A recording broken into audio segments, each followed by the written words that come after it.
वो सारे अंदर आ गए, तकरीबन 22 के करीब अफराद थे। तो आते ही सबसे पहले उन्होंने जो है वो पिस्टल तान लिया। तो वहाँ जो मेरा भाई है दरमियान वाला, मेरे से जो छोटा है, वो अपने कमरे में अपनी मिसिस के साथ सोया हुआ था, दो उसकी छोटी बच्चियां हैं। उसके कमरे में एंटर हुए हैं और एंटर होके जो है उसको कहते हैं चलो भाई। और छोटी सिस्टर जो है उनसे बदतमीजी की उन्होंने, और उन्होंने जाके उसको यही कहा कि ये पाकिस्तान है और ये हमारे मुहाफिज हैं। वहीं गांव की हदूद से और निकलते ही मुझे मारना शुरू कर दिया। हर 10 मिनट बाद मुझे कॉल करते थे और पीछे से उसको मारते थे। वो मुझे यही कहता था भाई ये मुझे मार रहे हैं और मुझे मार देंगे, और आप इनको पासवर्ड दे दें। और तीसरी गाड़ी में जब डाला तो फिर मुझे वो लेके कैंट में चले गए। उसके बाद मेरे कपड़े उतार दिए उन्होंने। कपड़े उतारने के बाद वो जो चीतर होता थाने वाला, वो तो जब मुझे पड़ा आइडिया हुआ, एक मेरे राइट साइड पे खड़ा हो गया और एक मेरी लेफ्ट साइड पे खड़ा हो गया। एक उधर से मारता था और एक उधर से मारता था। और मुझे व्हाट्सएप पे जो है वो बार बार कहते थे कि पासवर्ड, आपने एक शादी की खबर ब्रेक की थी। मैंने कहा जी that's all over the social media, मैंने वो थोड़ी ब्रेक की है। तो लोगों ने तो शादी के कार्ड भी इवन लगाए हुए हैं। तो कहते नहीं, वो सबसे पहले तुमने दी थी 10-12 दिन पहले। इतनी देर में एक उनमें से बंदा बोला कि इसकी चमड़ी उतार दो। पानी फेंक के दो और मुझे छितर मारे उन्होंने। फिर करंट लगाया। करंट लगाने के बाद वो कहता है फिर वो जो होता है ना प्लकर, जिसे आप बाल उखाड़ते हैं, वो कहता है मेरी टांगों से जो है ना वो बाल उखाड़ते रहे। वो कहता है अगर वो पॉसिबल नहीं है तो फिर ये आपका भाई भी आज नहीं बचता। मुझे कहते हैं कि पिछले एक हफ्ते की सारी ट्वीट्स डिलीट कर दो। मैंने कहा जी सिर्फ एक हफ्ते की? कहते हैं सिर्फ एक हफ्ते की। फिर मैंने एक हफ्ते की जो है ट्वीट्स डिलीट कर दी। अस्सलाम वालेकुम नाज़रीन, आप सियासत और पीके देख रहे हैं। सौरभ बरकत आपसे मुखातिब है। पाकिस्तान के सोशल मीडिया पर कुछ तस्वीरें आती हैं और तस्वीरें पता नहीं हम दिखा सकेंगे या नहीं, लेकिन एक नौजवान है और उसकी चमड़ी बिल्कुल उधेड़ी गई है। यानी लित्तर मार मार कर उस नौजवान की चमड़ी उधेड़ी गई है। जैसिम चड्ढा साहब है, ये कनाडा में।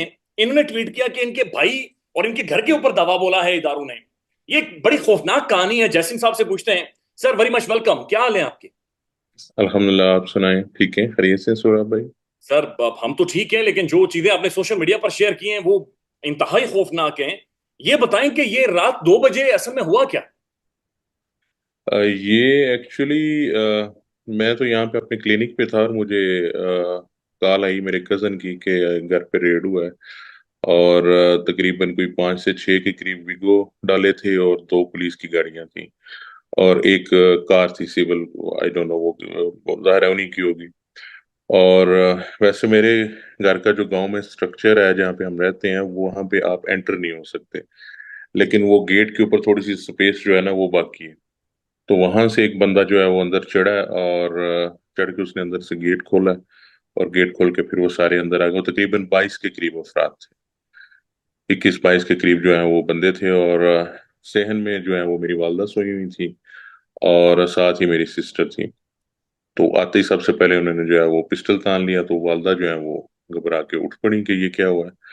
और क्योंकि पहले वो आपको पता भाई का मर्डर हुआ हुआ था, सो उनको लगा कि शायद वो आगे हैं। उन्होंने आगे को दोबारा अटैक कर दिया।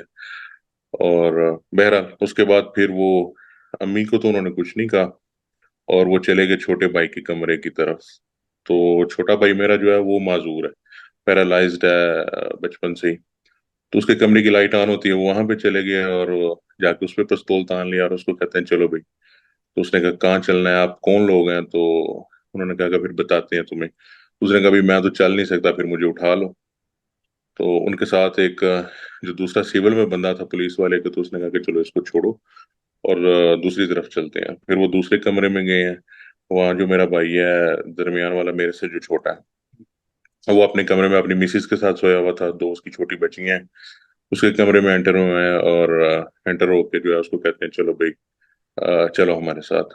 और वो खड़ा हो गया। फिर जाहिर है इतने लोग थे और अचानक से सारे परेशान हो गए कि ये क्या सीन हुआ है। उसके बाद वो तीसरे कमरे में गए हैं। वहां पे मेरे वालिद थे, जो मेरी वालदा और वालिद का कमरा, लेकिन वालदा तो चूंकि बाहर सो रही थी तो वालिद थे अंदर।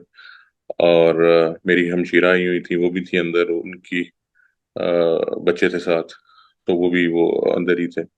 तो वालिद साहब पे भी जाके उन्होंने पिस्तौल तान लिया और कहा कि पापा जी उठे और चले हमारे साथ। तो उन्होंने क्या हुआ क्या, तो वालिद के भी ज़हन में वही क्वेश्चन था जो पहले वालदा ने किया कि शायद वो मर्डर और उस चक्कर में आए हैं। तो वालिद ने पूछा कि भाई आप उस सिलसिले में तो नहीं आए? तो उन्होंने कहा नहीं नहीं, हम उस सिलसिले में नहीं आए। और फिर उसके बाद उन्होंने घर की तलाशी लेनी शुरू कर दी। छत पे 2 कमरे हैं, उधर चले गए, वॉशरूम में, किचन में देखें, अलमारियां सारी खोल के देखी। और उसके बाद वहां पे राइफल पड़ी हुई थी एक, लाइसेंस्ड। और उसको कहते हैं, वाले साहब से पूछा कि ये जो है ये लाइसेंस्ड है? उन्होंने कहा जी लाइसेंस्ड है। और उन्होंने मैगजीन खोली और उसकी सारी गोलियां जो हैं वो निकाल के ले गए। और उसके बाद बंदूक थी एक, वो भी उन्होंने लाइसेंस देखा, जी ठीक है लाइसेंस, वो तो हर वहीं पे उन्होंने छोड़ दी। और उसके बाद वाला साहब को कहते हैं कि आपके पास 3 घंटे हैं, जो आपका बेटा डॉक्टर है वहाँ पे उसको कहें कि इंसान बन जाए, बंदे का पुत्र बन जाए। और अपनी जितनी भी ट्वीट्स उसने की हुई है पिछले 1 वीक की वो सारी डिलीट कर दे। हम आपको 3 घंटे दे रहे हैं। तो पहले वो वाला साहब को पहले तो सबको उन्होंने बाहर निकाला, लेकिन मेरे घर वालों ने कोई रेजिस्टेंस नहीं दिखाई। उसकी वजह से ये कम से कम ये हुआ कि अंदर उन्होंने कोई तोड़ फोड़ नहीं की। और जैसे जैसे वो कहते गए हैं उसी तरह घर वाले करते गए हैं, क्योंकि सारे इतने ज्यादा अफराद थे और अचानक से ये सारा कुछ हुआ। रात के 2 बज रहे तो सारे परेशान हो गए कि क्या हुआ। उसके बाद वालद को, सॉरी, उससे पहले उन्होंने सारे फोन लिए, जितने भी मोबाइल फोन थे घर में जिस जिसका, वो सारे ले लिए। और छोटी सिस्टर जो है उनसे बदतमीजी की उन्होंने। और उससे उन्होंने फोन मांगा, उसने जाहिर है इनकार किया होगा। तो बहरहाल वो छीना उससे फोन। उसको कहते हैं कोड बताओ, अपना पासवर्ड बताओ फोन का। उसने कहा कि मैं बताऊंगी तो नहीं, लेकिन वैसे खोल के देते। तो उसने खोल के दे दिया, क्योंकि ऐसा तो उसमें कुछ था नहीं। और फिर वाला साहब को हाथ से पकड़ा और बाइक को लेके जो है वो चले गए बाहर की तरफ। तो वालदा मेरी जो है वो पीछे गई और उन्होंने जाके उसको यही कहा कि ये पाकिस्तान है और ये हमारे मुहाफिज हैं, और पाकिस्तान का अल्लाह याफिज है। उसके बाद वो गेट उन्होंने बंद कर दिया। फिर उन्होंने वालद को और भाई को जो वो गाड़ी में डाल दिया। थोड़ी देर आगे गए और आगे जाके वालद को छोड़ दिया उन्होंने। उसको कहता चाचा जी तुसी जाओ। और बाइक को लेके जो चले गए, बाइक को फिर वो भाई बताता है कि मुझे उन्होंने पहले काला कपड़ा डाला है मेरे चेहरे के ऊपर, और पट्टी पहले बांधी है, फिर कपड़ा डाला है, और हाथ मेरे जो हथकड़ी में बांध दी है। और निकलते हैं जो ही गांव की हदूद से, और निकलते ही मुझे मारना शुरू कर दिया। सो एक ड्राइवर था, एक बंदा आगे बैठा हुआ था, 2 इसके साथ पीछे बैठे हुए थे। और वो मारते गए हैं उसको। और मारने के मेरे ख्याल से ये, जब इन्होंने उसको किडनैप किया उससे के तकरीबन 20-25 मिनट बाद उन्होंने भाई के नंबर से मुझे कॉल की है, और व्हाट्सएप से, और स्पीकर पे था। तो ज़ाहिर है भाई को मारा उसने। भाई ने मुझे कहा कि इनको जो है वो ट्विटर का आप पासवर्ड दे दें। तो एक ही मुतालबा था कि ट्विटर का पासवर्ड दो। मैंने कहा भी ट्विटर का पासवर्ड तो दे दूंगा मैं, लेकिन मुझे आप बताएं तो सही आप कौन लोग हैं, कौन मेरे साथ से कोई बंदा जो है वो बात तो करे। Nobody talk to me. और बस वो भाई से ही बात करवाते रहे, खुद नहीं से पीछे से बोलते। उसको मारते गए और वो बार बार वो एक ही कही, ये मुझे मार देंगे और ये मुझे बड़ा मार रहे हैं, तो मुझे पासवर्ड दे दें इनको, बता दें इनको पासवर्ड। मैंने कहा भी पासवर्ड तो मैं बता ही दूंगा, लेकिन कम से कम देयर शुड बी समवन के जिससे मैं बात कर सकूं। इशू क्या है? मतलब मेरा अगर आप ट्विटर अकाउंट देखें तो मैं न को गालम गलोच उस तरह से तो करता नहीं हूं। मैं तो एक खबर देने के स्टाइल में बात करता हूँ। तो अपनी खबर देता हूँ। अब आई डोंट नो कि किस चीज से ऑफेंड हुए हैं ये लोग। तो बहरहाल उसको वो भाई बताता कि तकरीबन गांव से हमको 3-4 किलोमीटर ज़ाहिर है, अंदाजा तो हो जाता कितनी दूर आ गए। तो हमारा इलाका है, हम देखते हैं उसको। तो गुजरा वाला जो कैंट है वो हमारे गांव से तकरीबन कोई उसकी 25-26 किलोमीटर मसाफत है। तो वो कहता है कि थोड़ा सा आगे जाके गाड़ी रुकी है, और उन्होंने मुझे एक गाड़ी से निकाल के दूसरी गाड़ी में शिफ्ट किया। और वहां से निकाल के फिर थोड़ा सा उस गाड़ी में जिसमें शिफ्ट किया उसमें भी बंदे बैठे हैं। उन्होंने फिर मारना शुरू कर दिया, फिर काफी गालियां गुलियां देते रहे। हर 10 मिनट बाद मुझे कॉल करते थे, और पीछे से उसको मारते थे। वो मुझे यही कहता था भाई ये मुझे मार रहे हैं और मुझे मार देंगे, और आप इनको पासवर्ड दे दें। एक ने उसको जो है वो मारा है, गालबन मुक्का मारा है, तो उसके जो नाक की हड्डी है वो फ्रैक्चर हुई। और एक ने उसको दूसरी तरफ से जो है वो थप्पड़ मारा, तो वो ये जो उसका कान है लेफ्ट वाला, वो कह रहा है कि अब वो प्रॉपर काम नहीं कर रहा। और वो कहता थोड़ा सा मजीद आगे गए हैं। मेरे से तो वो बात ओवर द फोन कर ही रहे थे, लेकिन वो बाइक के थ्रू करते तो खुद बात नहीं थे करते। तो एक ही मुतालबा था, पासवर्ड दे दो, पासवर्ड दे दो। मैंने कहा अच्छा देखता हूँ, देता हूँ पासवर्ड, सोचता हूँ इसके ऊपर। क्योंकि ज़ाहिर है वो आपके बहुत सारे कॉन्टेक्ट्स होते हैं अंदर, आप लोगों से बात करते हैं। अब हर बंदे को एक्सपोज तो नहीं कर सकते। अब वो मेरा एक भाई है, यहाँ मेरे साथ हजारों लोग जुड़े हैं, और मैं सबको एक्सपोज कर दूं कि मेरी बात किससे होती है क्या होती है, तो वो तब तक तो खैर मैंने नहीं दिया उनको पासवर्ड। फिर वो उसको कहता कि फिर उन्हें तीसरी दफा गाड़ी चेंज की है। और तीसरी गाड़ी में जब डाला तो फिर मुझे वो लेके कैंट में चले गए। तो मुझे आइडिया था कैंट में, इसलिए क्योंकि ज़ाहिर है हम वो सारा इलाका देखा हुआ हमारा। तो कहते चार बंदे थे, और सफेद शलवार कमीज पहनी हुई, और खिड़ी जूती उन्होंने वो पहनी हुई थी, कप्तान चप्पल जो है। और फिर मुझे उतार के फिर मेरी आंखों से थोड़ी देर के लिए पट्टी उतारी है, फिर बंद कर दी। उसके बाद मेरे कपड़े उतार दिए उन्होंने। कपड़े उतारने के बाद वो जो छितर होता थाने वाला, कहता उस तरह के इनके पास वो छितर से, वो तो जब मुझे पड़ा आइडिया हुआ, एक मेरे राइट साइड पे खड़ा हो गया और एक मेरी लेफ्ट साइड पे खड़ा हो गया। एक उधर से मारता था और एक उधर से मारता था। साथ उन्होंने फोन ऑन किया हुआ था, और मुझे व्हाट्सएप पे जो है वो बार बार कहते थे कि पासवर्ड, ट्विटर का पासवर्ड चाहिए। और मैं कहता था कम से कम आगे से कोई बंदा बोल ले तो सही ना, भाई को ही कहते हैं हमें पासवर्ड चाहिए।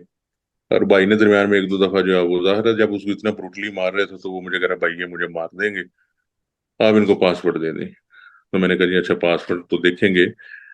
इतनी देर में एक उनमें से बंदा बोला कि इसकी चमड़ी उतार दो, डॉक्टर है खुद ही अपनी चमड़ी लगा लेगा अपने भाई को। फिर मुझे उसमें बात पर थोड़ा सा गुस्सा आया। मैंने भी आगे से उनको दो सुनाई। मैंने कहा भाई चमड़ी तो आप इसकी उतार देंगे, मैं चमड़ी तो नहीं लगवा लूंगा, लेकिन हालात जो है वाकयात हैं वो सारी उम्र इसी तरह तो नहीं रहेंगे, चीजें चेंज भी होंगी। और मेरे पास सीसीटीवी भी है आपकी, और उसके बाद जो कुछ आपने किया वो सारा रिकॉर्डिंग में मौजूद है। Then I talk to lawyer, और मैंने कहा सुबह मैं कोर्ट में जो है वो पिटीशन फाइल करूंगा। उसके बाद उन्होंने फिर फोन बंद कर दिया। फिर मेरे से उन्होंने को तकरीबन आधा घंटा बात नहीं की। इस दौरान भाई बताता है कि उसके बाद उन्होंने मुझे जो है वो मेरी कमर पे तीन छितर मारे, और फिर पानी फेंका मेरे ऊपर।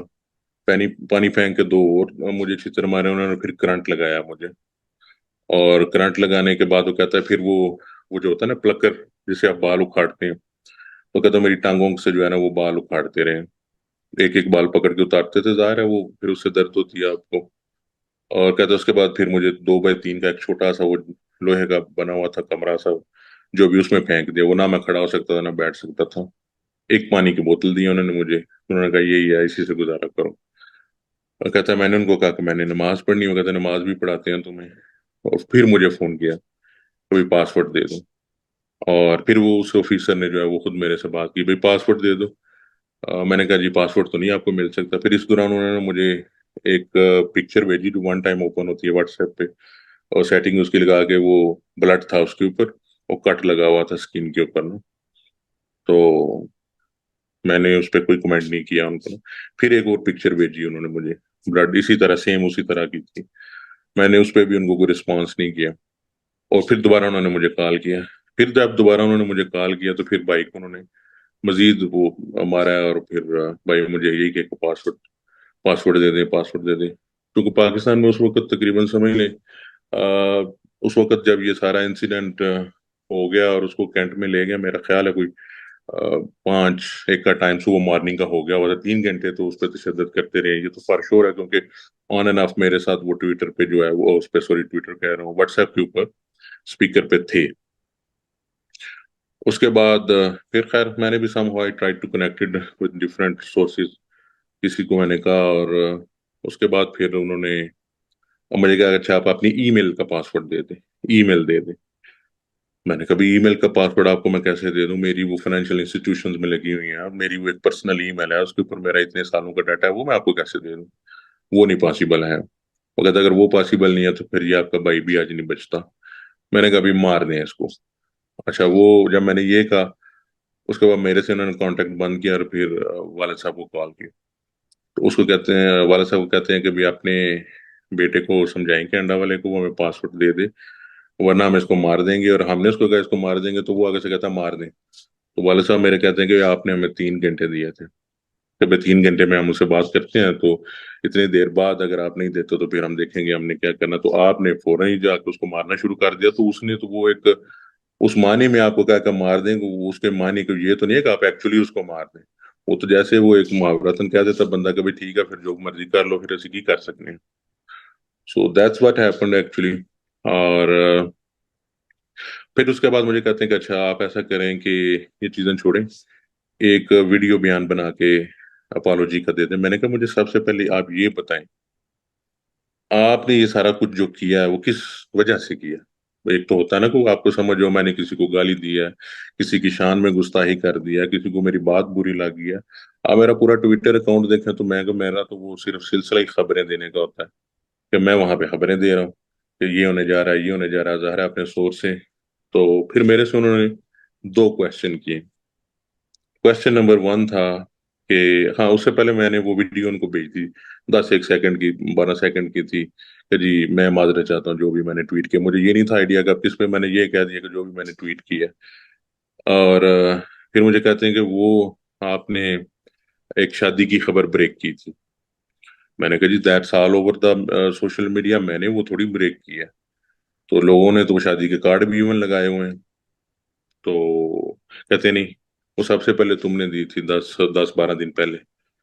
मैंने कहा भी ज़ाहिर है लोग कनेक्ट होते हैं, खबर मिल ही जाती है, शादी होने वाली है, कौन सी कोई उसमें कोई ऐसी कोई बात थी। फिर काजी फायजिसा के वाले से क्वेश्चन किया उन्होंने मेरे से, कि काजी फायजिसा के वाले से तुमने एक खबर दी थी। मैंने कहा जी काजी फायजिसा के वाले से मैंने बहुत सारी बातें की हैं, 20 से पैसिफिक आप किसकी बात कर रहे हैं। तो फिर कहते नहीं उसको छोड़ो, उसको दफा करो। और फिर मुझे उन्होंने कहा कि ठीक है। उसके बाद टोन उसकी ना काफी बेहतर होगी। मुझे कहता कि अच्छा ये यार देखो आप लोग पढ़े लिखे लोगों, क्रिटिसिज्म करो, हम मना नहीं करते आपको क्रिटिसिज्म पे, लेकिन किसी के साथ पर्सनल ना हो। मैंने कहा मुझे ये बताया मैं पर्सनल हुआ किसके साथ। बहरहाल वो ये मुझे उसने नहीं बताया मैं किसके साथ पर्सनल हुआ, लेकिन उसके क्वेश्चन से लगा कि शायद कहीं पे मैं कोई पर्सनल, उनको ये बात पर्सनल लगी कि मैंने कोई खबर ब्रेक किया तो शादी की, तो शायद वो उनको पर्सनल और नागवार गुजरी है। ये मेरा एक आइडिया, मतलब अंदाजा है, I don't know exactly. Add कर देते हैं ये शादी का जो एक कार्ड सोशल मीडिया पर सर्कुलेट कर रहा है, सत्तूर साहब ने भी उसके ऊपर बिलॉग किया है। जो DGISI साहब है, नदीम अंजुम साहब, उनके बेटे की शादी तहरीक इंसाफ के किसी MPA के साथ, वो उसी कार्ड के हवाले से। जी जी, उसी कार्ड के हवाले से। तो वो कह रहे थे कि वो शादी की खबर जो है वो तुमने 12 15 दिन पहले एक ट्वीट की थी, तो तुमने पहले ब्रेक की थी। मैंने कहा भाई वो शादी ही हो रही थी, तो खुशी का मौका के सारों, मतलब ज़ाहिर है शादी हो रही है और एक घर बस रहा, तो उसमें कौन सी ऐसी बात है। बहरहाल आप कहते हैं ये पर्सनल चीजें जो है ना ये आना आप डिस्कस करें। मैंने कहा जी ठीक है, ओके। फिर मुझे कहते हैं कि पिछले एक हफ्ते की सारी ट्वीट्स डिलीट कर दो। मैंने कहा जी सिर्फ एक हफ्ते की? कहते हैं सिर्फ एक हफ्ते की। फिर मैंने वो एक हफ्ते की जो है ट्वीट्स डिलीट कर दी। और अकाउंट को मेरे को वो एक्सेस नहीं कर सके किसी भी तरीके से, कोशिश उन्होंने बड़ी की है। और उसके बाद फिर भाई ने कहा मैंने नमाज पढ़नी है, और नमाज पढ़ने के लिए उसको निकाला, उसने नमाज पढ़ लिया, तो फिर उसको लेटा दिया उन्होंने। और लेटाने के बाद फिर उसको, मेरे हाथ कह रहे थे एक या दो ही उन्होंने वो मारे हैं, और उसके बाद फिर बिठा दिया मुझे। और करीब मगरिब और इशा के दरमियान में उन्होंने मुझे CIA के हवाले कर दिया। वो पुलिस को बुला के और CIA पे ले, क्योंकि जब पुलिस घर में आई थी तब भी जो उसको हैंडकफ किया था वो भी CIA ने किया था।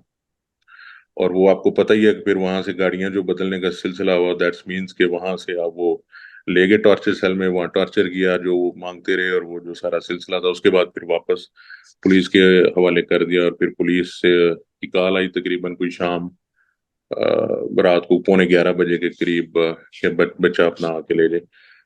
पुलिस ने कोई टॉर्चर नहीं किया समहो, और पुलिस का रवैया बेहतर था। और फिर ये वहां पे गए वालद साहब और साथ लॉयर, और उस तरह से करके तो जो सामान था, लैपटॉप और फोन और ये वो वापस कर दिए उन्होंने। और एक दो तस्वीरें बनाई कि जी हम चीजें दे रहे हैं। तो भाई ने कहा जी कि मेरे जेब में 13,000 रुपया था, वो भी आपने लिया। वो कहते हैं जो हमें पहुंचा वो हमने आपको ऐसे ही दे दिया, और बस यही है हमारे पास। बाकी वो जो गोलियां शोलियां ले गए और वो सारी चीजें, वो तो खैर उन्होंने नहीं वापस की। तो दैट्स एक्चुअली व्हाट हैपेंड। और वो जब घर में आया तो आई इनिशियली थॉट के शायद मे बी जैसे वो मारते हैं तो कुछ जैसे कुछ समटाइम फेक वो होता है ना कि आप ठीक है मेज पे मारा तो उस तरह से करके। तो मुझे ब्रुटैलिटी का उतना अंदाजा नहीं था। समटाइम वो बंदे को कह देते हैं कि भाई ठीक है तो शोर ज्यादा करो। वो जब घर आया तो फिर मैंने उससे पूछा, तो कहता मैंने घर में तो खैर नहीं बताया, खवातीन को जाहिर है वो फिर थोड़ा सा माओ को होता है कि ये क्या हुआ है। तो फिर उसने मुझे पिक्चर्स भेजी। फिर उसने मुझे ये सारी बात बताई कि ये एक्चुअली जो आप मेरी बातें सुनते रहे हैं, जो मारते रहे मुझे, वो एक्चुअली थी। तो वो फिर सारी कमर उसकी जो है वो सारी तबाह हुई पड़ी थी, और फिर नीचे भी ज़ाहिर है उसके जितने भी अज़ाएं और करंट वगैरह लगाते रहे। और नाक की हड्डी उसकी टूटी हुई, कान से वो सुन नहीं पा रहा। अब मैंने उसका टाइम लिया डॉक्टर से, ईएनटी से, और देखते हैं फिर आगे फर्दर वो क्या उसका होता है। और मेडिकल करवाने की कोशिश की है, उसका मेडिकल करवाएं, and nobody is ready to do that. जाहिर है पुलिस से डॉक्यूमेंट मांगते हैं, और पुलिस जो है वो कुछ भी करने को तैयार नहीं। इस भी कुछ जैसिम साहब, अल्फाज तो नहीं है, आप इसे कैसे कंक्लूड करेंगे? ये चीज आप कभी भूल सकेंगे? देखिए ये मैं आर्मी पब्लिक स्कूल का पढ़ा हूँ। पाकिस्तान का जो पहला आर्मी पब्लिक स्कूल है वो मेरे वालिद ने बनाया था। उसमें उसका उनका कंट्रीब्यूशन था, क्योंकि मेरे गांव से जो गुजरांवाला कैंट है वो 20-22 किलोमीटर है, लेकिन मेरे गांव से तकरीबन 7 किलोमीटर दरिया चिनाब के ऊपर वो है आर्मी की एक यूनिट है जिसको लेफ्टिनेंट कर्नल करता है। सो वहां पे एक वो मेजर जफर होते थे, वालद साहब ने उनके साथ मिल के जो है वो आइडिया फ्लोट किया कि यार आप लोग अपना एक एजुकेशन सिस्टम बनाएं और स्कूल बनाएं। तो वहां वो आर्मी का जो पहला एपीएस है, आर्मी प्लस स्कूल, वो बना। उसके लिए फंडिंग काफी हद तक मेरे वालिद ने दी, और मैं उनके अव्वलीन स्टूडेंट्स में था। जो अब जब हम ग्रेड 3 में गए तो हमारी पहली क्लास थी, तो हम टोटल तकरीबन 14 स्टूडेंट्स थे। एंड देन फिर वो ज़ाहिर है वो बड़ा अच्छा बन गया, फिर वो पूरा एक एपीएस का सिस्टम बना। सो आर्मी के साथ तो हमारा जो है वो शुरू से ही मोहब्बत और वो सारी बातें चीजें रही हैं। लेकिन अभी जो चीजें हम देख रहे हैं आर्मी के हवाले से या सारी चीजों के हवाले से, मतलब इतनी, आप समझ लें इतना इनसिक्योर फील करते हैं हम अपने आप को कि किसी टाइम पे भी कुछ हो सकता है। वहाँ आपके घर सेफ नहीं है, somebody is invading your privacy, और आपके घर में आ रहे हैं सारे, और उसके बाद ये कुछ फिर छोटे बच्चे हैं वहाँ पे, उन पे एक साइकोलॉजिकल इफेक्ट है फॉर लाइफ लॉन्ग। और फिर मेरे अंदर जो एक वो एक ना करदा चीज का गिल्ट भी है ना, कि कल को मेरा भाई कहेगा कि यार तेरी वजह से मुझे जो है वो मारा उन्होंने और ये सारा कुछ किया। वो तो चले उसका, उसकी ग्रेटनेस है कि उसने मेरे से कोई ऐसा जिक्र नहीं किया, लेकिन फिर भी कहीं ना कहीं जिंदगी में बात तो आ जाती है। वो साइकोलॉजिकली बंदा एक ज़ाहिर है वो डैमेज हो जाता है। और मोहब्बत की आप बात करें वो तो दैट्स गॉन फॉर एवर। अब आप कुछ भी कर लें, मैं हूँ या मेरे पेरेंट्स हैं या मेरे सिबलिंग्स हैं या हमारे बच्चे जो हैं, वो आप कह चाह के भी आप वापस वो चीज़ नहीं डाल सकते जो आपने छीन ली हमसे, एंड फॉर नो रीजंस। ना तो गद्दार हैं हम, ना मुल्क के साथ गद्दारी करते हैं। अगर यहाँ पे बैठ के लिखते हैं तो उसका टोटल पर्पस यही होता है कि जी अ, मुल्क के लिए बेहतरी के लिए आप कहें। क्योंकि जब हम यहाँ पे ओवरसीज जो है वो कंपैरिजन करते हैं वहाँ की चीज़ों का, दोनों मुल्कों का, तो हमें फिर दुख होता है कि ये चीज़ें जो की जा सकती है वो भी नहीं हम बेसिक करते। सो ह्यूमन राइट्स है नहीं है वहाँ पे, आप यू नेवर नो कि कौन कैसे किसी को उठा के जो है आप फर्क कर दें, और तो पूछने वाला कौन है। अब मैं देखे ना, अब इस इंसिडेंट में कितनी दफा मैंने सोचा मैं कोर्ट में जाऊं, लेकिन कोर्ट क्या करती है हमारी, अब कोर्ट का जो स्टांस है वो ये है कि जी बंदा बरामद हो गया, द केस इज डिसमिस। हालांकि केस वहां से शुरू होना चाहिए। भाई क्यों अबडक्ट किया आपने उसको, उस पर क्वेश्चंस करने चाहिए आपको, कि ये प्रोसेस, ताकि एटलीस्ट कहीं पे कहीं ना कहीं पे तो ये चीज रुकनी चाहिए ना। जी, अब अगर आप अपने ही सिक्योरिटी अदारों से जो है वो इनसिक्योर हो जाएंगे और उनसे खौफ खाने लगेंगे, तो फिर आप इंसाफ के लिए, जस्टिस के लिए कहाँ जाएंगे। बहरहाल बाबर सत्तार साहब ने कोशिश की है, लेट्स सी किस तरफ जाती है। बहरहाल डॉक्टर साहब, ख्याल रखिएगा आप। हम हमारे पास अल्फाज नहीं है, मैंने असल कौम हमारे पास अल्फाज नहीं है, बट उम्मीद तो है इंशाल्लाह चीजें बेहतर होंगी। बहुत शुक्रिया वक्त देने के लिए सर, थैंक यू। पाकिस्तान में इस वक्त सबसे बड़ा मसला बोलने का है। पाकिस्तान में बोलने नहीं दिया जाता, जुबानें खींच ली जाती हैं, डर है, खौफ है, टेरर है। पाकिस्तान का मीडिया मुकम्मल तौर पर कंट्रोल्ड है, वेल मैनेज्ड है, एक मैसिव सेंसरशिप है। इसी तरह का दबाव पाकिस्तान में सियासतदोर पीके भी फेस कर रहा है, जिसे पाकिस्तान भर में गुज़श्ता कई महीनों से मावरा आइन, मावरा कवानीन मुकम्मल तौर पर बंद कर दिया गया है, मुकम्मल तौर पर बैन कर दिया गया है। सियासतदोर पीके की नशरियात को लिमिटेड करके पाकिस्तान में छोड़ दिया गया है। तमाम तर कानूनी मुआवजे के ऊपर आवाज उठाई गई, दस्तक दी गई, लेकिन हर तरफ से खामोशी है, सन्नाटा है, कहीं पर कोई सुनवाई नहीं है, कोई सुनने को तैयार नहीं है। लेकिन इसका हल क्या है? क्या खामोश हो जाए? क्या सवाल ना करें? क्या मालूमात आप तक ना पहुंचाएं? क्या इंफॉर्मेशन आप तक ना पहुंचाएं? मालूमात भी पहुंचेगी, इंफॉर्मेशन भी पहुंचेगी, सवालात भी उठेंगे, लेकिन अब आपने रोल प्ले करना है, आपने अपना किरदार अदा करना है। और छोटा सा एक प्रोसीजर है, प्रोसेस है, उसके बाद आप अपना किरदार अदा करें और हमारी मदद करें। पहले आपने यह करना है कि हमारे यूट्यूब चैनल को सब्सक्राइब करना है, उसके बाद ज्वाइन के बटन के ऊपर जाना है, क्लिक करके हमारा मेंबर बनना है। या फिर दूसरा ऑप्शन यह है कि आपने वीडियो की डिस्क्रिप्शन में जाना है, वहां पर पैट्रियन का लिंक मौजूद होगा, उस लिंक के ऊपर क्लिक करें और हमें सपोर्ट करें, हमारा हिस्सा बने, हमारी ताकत बने। ख्याल रखिएगा। अल्लाह हाफिज।